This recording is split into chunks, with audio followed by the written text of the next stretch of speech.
এই দেখো, তুমি এখনো রেগে আছো আমার উপর। আমার রাগতে বয়ে গেছে আপনার ওপর।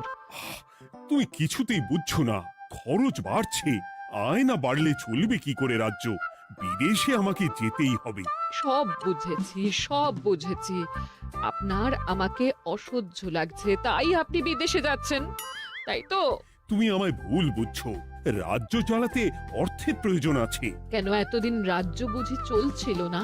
এতদিন যেভাবে চলছিল সেভাবেই চলবে। সময় পাল্টাচ্ছে। এখন শুধু সিংহাসনে বসে থাকলেই চলে না। দেশ বিদেশ ঘুরে দেখতে হবে কিভাবে রাজ্যের উন্নতি হয়, লাভ হয়, সেই নিয়ে নতুন করে ভাবতে হবে। তার মানে আপনি ঠিক করে নিয়েছেন আপনি যাবেন, তাই তো? হ্যাঁ। আর যতদিন আপনি না থাকবেন এখানে কি হবে ভেবে দেখেছেন মহারাজ? কে সামলাবে সব?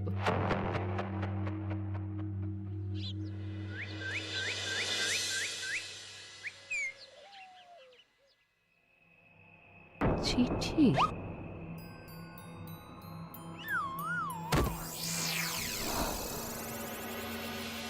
আমি অনেক ভেবে দেখলাম, আসলে এসব সিংহাসন, ক্ষমতা, প্রতিপত্তি অর্জন করা আর রক্ষা করার জটিলতার চেয়ে বাকি জীবনটা শান্তির সাথে বনে কাটিয়ে দেওয়াই ভালো। বলছি সবই তো বুঝলাম, কিন্তু এই শান্তিটা কে? মহারাজ সন্ন্যাসী হয়ে গেলেন আর এসব নিয়েও তুমি ভাড়ামি করছো গোপাল? ও মা গো, এবার কি হবে? চিন্তা করবেন না রানীমা, কৃষ্ণনগরকে আমি আমার বুক দিয়ে আগলে রাখবো। আপনার ছাতির মাপটা ঠিক মতো জানেন তো মন্ত্রী মশাই? মানে ওই গোটা কৃষ্ণনগরকে কি আপনি আপনার বুকের মধ্যে আগলে রাখতে পারবেন? গোপাল! মার্জনা করবেন মন্ত্রী মশাই। আমি বলছিলাম কি, ওইসব আগলে টাগলে রাখার আগে ওই ভালো করে খুঁজে দেখুন সব। মানে কি বলতে চাইছো কি তুমি? মহারাজকে খুঁজে বার করুন মন্ত্রী মশাই, লোক পাঠান। তিনি হয়তো এখনো বেশি দূর যেতে পারেননি। এটা কিন্তু ঠিক বলেছে গোপাল। তাকে একবার যদি খুঁজে পাই আমরা। আপনি চিন্তা করবেন না রানীমা, আমি এক্ষুনি লোক পাঠাচ্ছি। আর গোপাল, রানীমাকে বিশ্রাম নিতে দাও। যাও এখন, যত সব।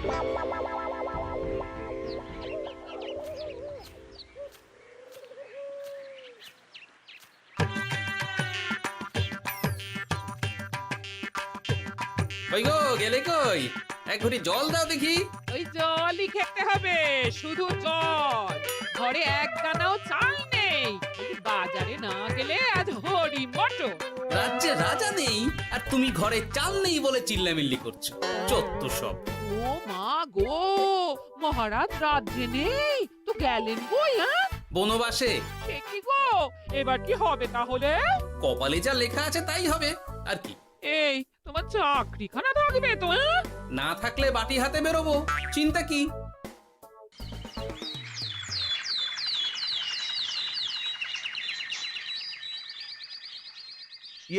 মহারাজ যখন নেই তখন আমি যখন এ রাজ্যের মহামন্ত্রী, তখন আমি এত মানে করার কি আছে মন্ত্রী মশাই? মহারাজ নেই তো কি হয়েছে, রানীমা তো আছেন।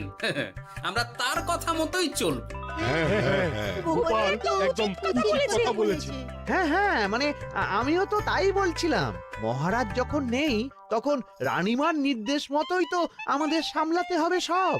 কতদিন আর আগলাবে গোপাল? আজ নয় কাল এই শর্মাকেই বসতে হবে এই সিংহাসনে। যতদিন পারি ততদিন তো চেষ্টা করতেই হবে মন্ত্রী মশাই।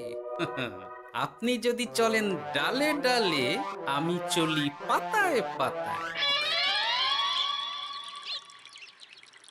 রাজা মশাই আছেন? আমি অনেক দূর থেকে আসছি।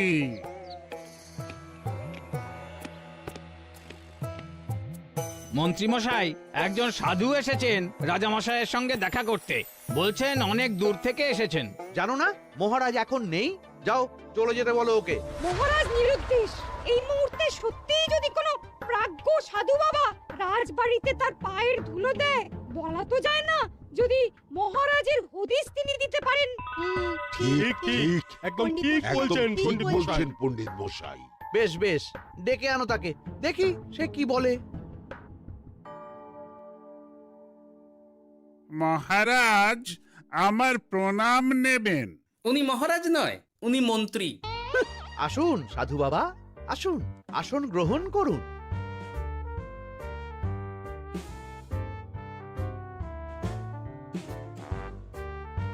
এ কি করলেন সাধু বাবা? এটা তো মহারাজের সিংহাসন। আপনার জন্য আমি অন্য আসনের ব্যবস্থা করে দিচ্ছি, আপনি বরং সেখানে বসুন। ওহ, রাজাই যখন নেই তখন তার সিংহাসনে বসতে ক্ষতি কি? আপনি কি করে জানলেন মহারাজ নেই? বুঝলি না, সাধু বাবা যে অন্তর্যামী গোপাল। এবার কি হবে? উনি যদি বলে দেন মহারাজ কোথায় আছেন, তাহলে তো আমার আর বাবা পণ্ডিত মশাই, আগেই ওরকম হামলে পড়বেন না।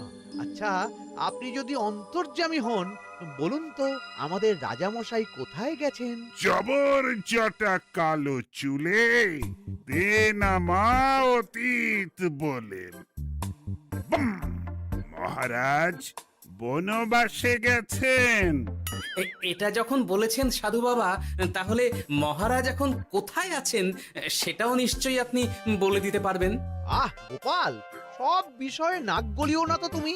ঠিক ঠিক আছে, রাজা মশাইকে নিয়ে চিন্তা হওয়া তো খুবই স্বাভাবিক, কিন্তু গোপাল, রাজা মশাই বনবাসে গেছেন, তাকে আর সংসার মায়ায় বাঁধা ঠিক কাজ হবে না। এ আপনি কি বলছেন সাধু বাবা? মহারাজ না থাকলে রাজ্য চলবে কেমন করে? নতুন রাজা নির্বাচন করতে হবে। এই তো খেলা জমে গেছে, একে দিয়েই কাজ হবে মনে হচ্ছে। সাধু বাবা, এসব নিয়ে নয় পরে আলোচনা করা যাবে। এই কে আছো? সাধু বাবার পা ধুইয়ে দাও ভালো করে।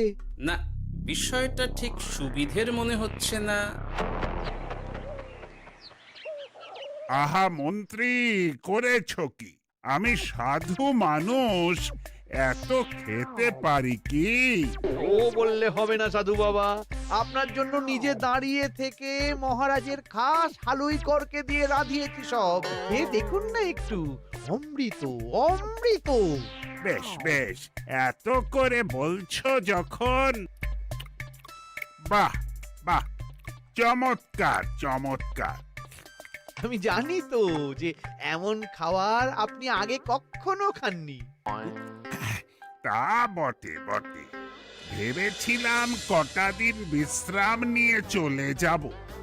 এখন দেখছি যা আদর আতিথেয়তা শুরু করেছো তোমরা, তাতে তো মাস কয়েক কাটিয়ে না গেলে আমারই লোকসান হবে।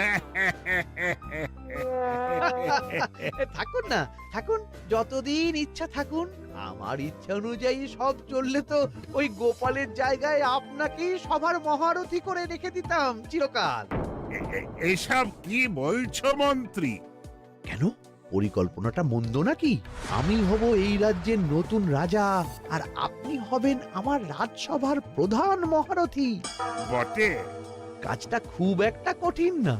মহারাজ বনবাসে, আর আপনি নিজেই তো বললেন তাকে ফিরিয়ে আনাও ঠিক হবে না।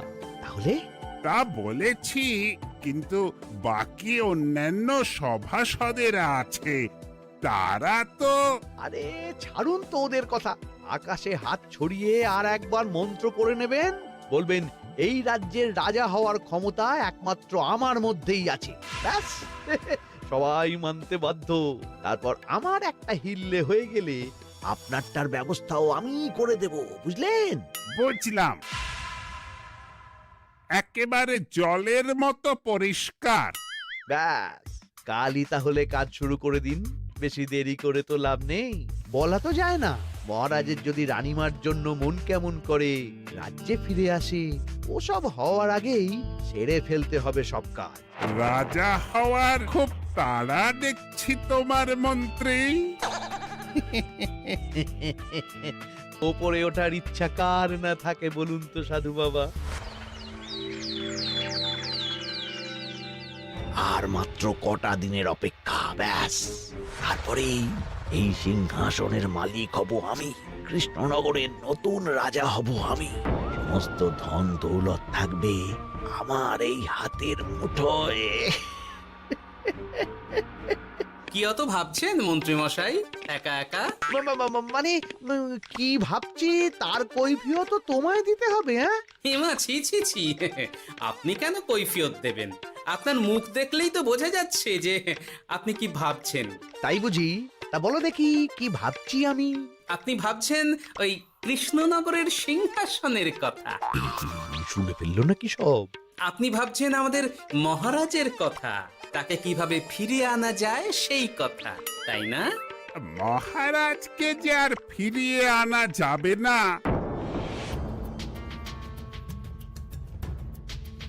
সে কথা তো আগেই বলেছি। তাই যদি হয় সাধু বাবা, আপনি এর একটা কিছু বিহিত করুন, না হলে রাজা ছাড়া রাজ্য। ঠিক বলেছ, রাজা রাজ্য, নুন ছাড়া তরকারি, আলো ছাড়া দিন, জল ছাড়া জীবনের মতো। তাই যত দ্রুত সম্ভব নতুন রাজা নিয়োগ করা দরকার। কিন্তু এ বিষয়ে সিদ্ধান্ত নেওয়ার আগে রানীমার সাথে কথা বলা জরুরি। তার চেয়েও জরুরি একটা কাজ আগে করা দরকার। কিসের কথা বলছেন মন্ত্রী মশাই? গোপালের বহিষ্কার। এ আপনি কি বলছেন মন্ত্রী মশাই? একে রাজা মশাই, তার মধ্যে গোপালের মতো বিচক্ষণ মানুষকে রাজসভা থেকে বহিষ্কার করলে তো রাজ্যেরই ক্ষতি। এটাই হচ্ছে সমস্যা। এই কক্ষে যার যেটা কাজ নয় সে সেটা নিয়ে বেশি চিন্তিত। তুমি বিজ্ঞানে মন দাও, রাজকাজ আমার দায়িত্ব। তাহলে এরকম সিদ্ধান্ত নেওয়ার আগে সবার সাথে আলোচনা করা দরকার। কোনো দরকার নেই, আমি যা বলেছি তাই হবে। রাজ্যের ব্যয়ভার বাড়ছে, এই মুহূর্তে কোনো ভাঁড়কে অযথা বেতন দিয়ে পোষার কোনো মানে হয় না। তাই গোপালেরও কাল থেকে রাজসভায় আসার কোনো দরকার নেই। সবই আমি বুঝতে পারছি মন্ত্রী মশাই। বেশ, আপনি যখন বলছেন, এই আমার শেষ দিন রাজসভায়, চলি সবাই, ভালো থাকবেন।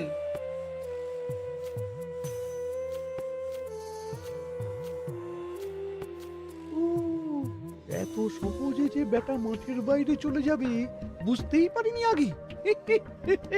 এবার আমার আর সিংহাসনের মাঝে নেই কোনো বাধা, নেই কোনো কাটা। তুমি চিন্তা করো না, আমি নিজে মন্ত্রীর সাথে কথা বলবো।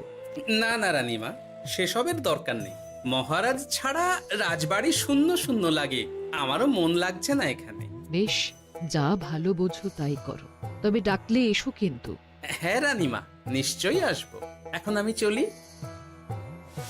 যাক, এই কদিনে মাথাটা খেলানোর সময় পাওয়া যাবে একটু, না হলে কেমন যেন গুলিয়ে যাচ্ছে সব। কি যে বলো গোপাল দাদা, এই শেষ দুটো শাকের আটি নিয়েও দরদাম করবে তুমি? ওরে, আমি বেকার মানুষ, দরদাম না করে উপায় আছে আমার? হ্যাঁ শোনো শোনো শোনো, মহারাজ কৃষ্ণচন্দ্রের অবর্তমানে কৃষ্ণনগরে নতুন রাজা হিসেবে নির্বাচিত হবেন রাজ্যের মহামন্ত্রী। সেই শুভানুষ্ঠানে রাজবাড়িতে আমন্ত্রণ রইল। এসব কি হচ্ছে বলো তো গোপাল দাদা? ভিতরের খবর আছে নাকি কিছু? না গো ভাই, তুমিও যা জানো আমিও ততটুকুই জানি। ও গোপাল দাদা, ব্যাপার কি? এ সময় এখানে কি চাই? রানীমার জরুরি তলব, এখনই ওই রাজবাড়ি যেতে হবে তোমাকে। কিন্তু আমার যে বাজার হয়নি এখনো। আরে ওসব বাজার টাজার পরে হবে, তুমি এখন আমার সাথে চলো তো। মন্ত্রীকে আমি বিশ্বাস করেছিলাম, ও যে এইভাবে বিশ্বাসের সুযোগ নেবে আমি একদম বুঝতে পারিনি। আমাদের এক্ষুনি অন্যান্য সভাসদদের সাথে কথা বলা দরকার রানীমা। কারোর সাথে কথা বলার দরকার নেই রানীমা, আমি নিজেই চলে এসেছি আপনার সাথে কথা বলতে। এখানে কি জন্য এসেছো গোপাল? রানীমার কান ভাঙাতে? বাহ, আপনি সবার মাথা মুড়িয়ে সিংহাসন কবজা করতে পারেন, আর আমি রানীমাকে সেই সত্যি কথা জানাতে পারি না? হ্যাঁ? চুপ! ভুলে যেও না, আমি কৃষ্ণনগরের হবু রাজা। মুখ সামলে কথা বলবে আমার সাথে। এসব কি হচ্ছে মন্ত্রী মশাই? রাজা মশাই নেই, সেই সুবাদে এ কি শুরু করেছেন আপনি? আমায় আপনি ভুল বুঝবেন না রানীমা, আমার হয়ে যা বলার সাধু বাবাই আপনাকে বুঝিয়ে বলবে সব। উনি আর কি বোঝাবেন? কতদিন এসেছেন উনি, কি জানেন এই রাজ্যের বিষয়ে?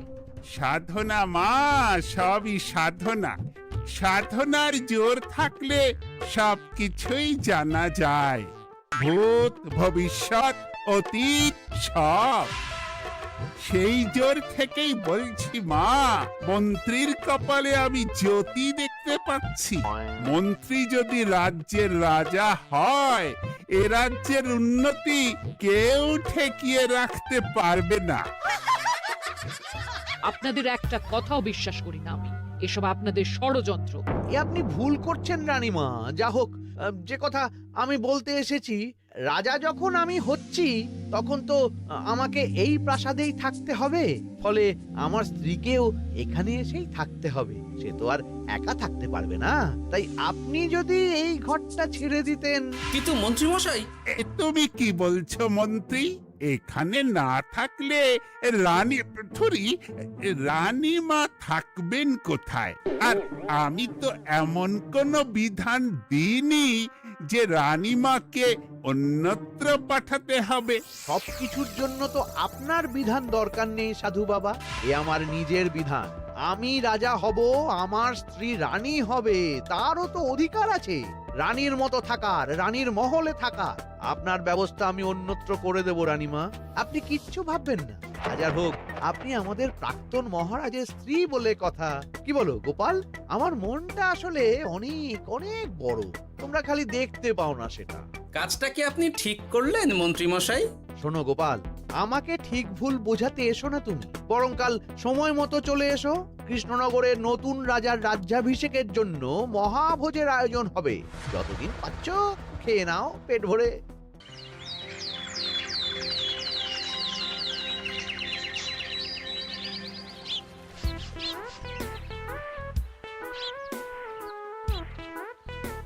আরে এগুলো আবার কি পরে আছে এখানে?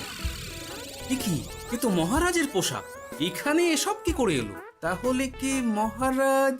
না না না, হিসেবটা কেমন যেন ওলট পালট হয়ে যাচ্ছে। সময় তো হয়ে গেল, নতুন মহারাজকে ডাকুন এবার। এসে গেছি, এসে গেছি। আসুন মন্ত্রী মশাই, আসুন। মুকুট নিয়ে দাঁড়িয়ে আছি আপনার মাথায় পরাবো বলে। সাধু বাবা, এবার মহারাজ বলা অভ্যাস করুন। মহারাজ। মহারাজের হদিশ পাওয়া গেছে মন্ত্রীমশাই, মহারাজের হদিশ পাওয়া গেছে। এই কি সর্বনেশে কথা! মহারাজের হদিশ পাওয়া গেছে মানে কোথায় মহারাজ? না না, মহারাজ না, মহারাজের পোশাক পরে আছে পুকুরের ধারে। আমার মনে হয় তিনি ওই পুকুরে ডুব দিয়ে নিরুদ্দেশ হয়ে গেছেন। ও তাই বলো? তা বেশ তো, প্রাক্তন রাজার জন্য না হয় কিছুক্ষণ নীরবতা পালন করে নেব আমরা, ব্যাস। আপনি কি বলছেন মন্ত্রী মশাই? মহারাজ সত্যি ওই পুকুরে ডুব দিয়েছেন কিনা সেটা তো তুলিয়ে দেখা দরকার একবার। সেসব হবে আমি রাজা হওয়ার পর। নিন সাধু বাবা, মুকুট পরান। কিন্তু মন্ত্রীমশাই, আরো একটা দুঃসংবাদ আছে যে। ও আবার কিসের দুঃসংবাদ? মহারাজ যে পুকুরে ডুব দিয়েছেন সেই কথা বলতেই রানীমা অজ্ঞান হয়ে গেছে। তুমি যে কি করো না গোপাল, শুভ সময়ে অশুভ একটা সংবাদ দিয়ে দিলে তো সব বরবাদ করে। এই কে আছো? গ্রেফতার করো গোপালকে। তার আগে তোমায় গ্রেপ্তার করা হবে। এত বড় সাহস তোমার? হবু রাজাকে গ্রেফতার করার কথা বলো তুমি? আজ তোমার একদিন কি আমার একদিন। কিসের হবু রাজা? আমি কৃষ্ণনগরের আসল রাজা। হ্যাঁ, আমি। কি মহারাজ, আপনি? হ্যাঁ, আমি। অনেক দিন ধরে তো তোমার বাড়বাড়ন্ত দেখলাম, আজকে খেলা শেষ। কিন্তু গোপাল, রানী কোথায়? কেমন আছে সে? এক্ষুনি তার কাছে আমাকে নিয়ে চলো। রানীমা ভালোই আছে মহারাজ, কিচ্ছু হয়নি তার। কিন্তু তুমি যে বললে রানী অজ্ঞান হয়ে গেছে। এটুকু মিছে কথা না বললে যে আপনার লুকোচুরি খেলাটা এত সহজে শেষ হতো না মহারাজ। লুকোচুরি বটে, কিন্তু তুমি বুঝলে কি করে এত সব? প্রথম সন্দেহটা হলো যখন রানীমাকে অন্যত্র রাখার কথা বলতেই আপনি বিচলিত হয়ে উঠলেন, তখন। তারপর পুকুর পাড়ে আপনার পোশাক। ব্যাস এটুকুই, আর কিছু নয়। আর প্রথম দিন রাজসভায় এসেই সোজা সিংহাসনে চড়ে বসা, ব্যাস। একে একে 2 আর 2 এ 2 4 করে ফেললাম। তারপর মনে হলো রানীমার প্রতি টান ফিরিয়ে আনতে পারে আপনাকে আপনার আসল রূপে। তাই এই মিছে কথা। অধমের অপরাধ মার্জনা করবেন মহারাজ। গোপাল, তোমার তুলনা নেই। কিন্তু মহারাজ, আপনি কেন এই ছদ্মবেশ নিয়েছিলেন তার আসল উদ্দেশ্যটা কিন্তু এখনো আমার কাছে পরিষ্কার হয়নি পুরোটা। আসলে আমি পরীক্ষা করছিলাম, বুঝলে, কিসের পরীক্ষা মহারাজ? যে আমার অনুপস্থিতিতে কে এই রাজ্য চালাবে তার পরীক্ষা। এবং আমি ঠিক করেছি যে কদিন ব্যবসার কাজে আমি বাইরে থাকবো ততদিন রানীর পরামর্শ মতো সমস্ত কিছু সামলাবে গোপাল।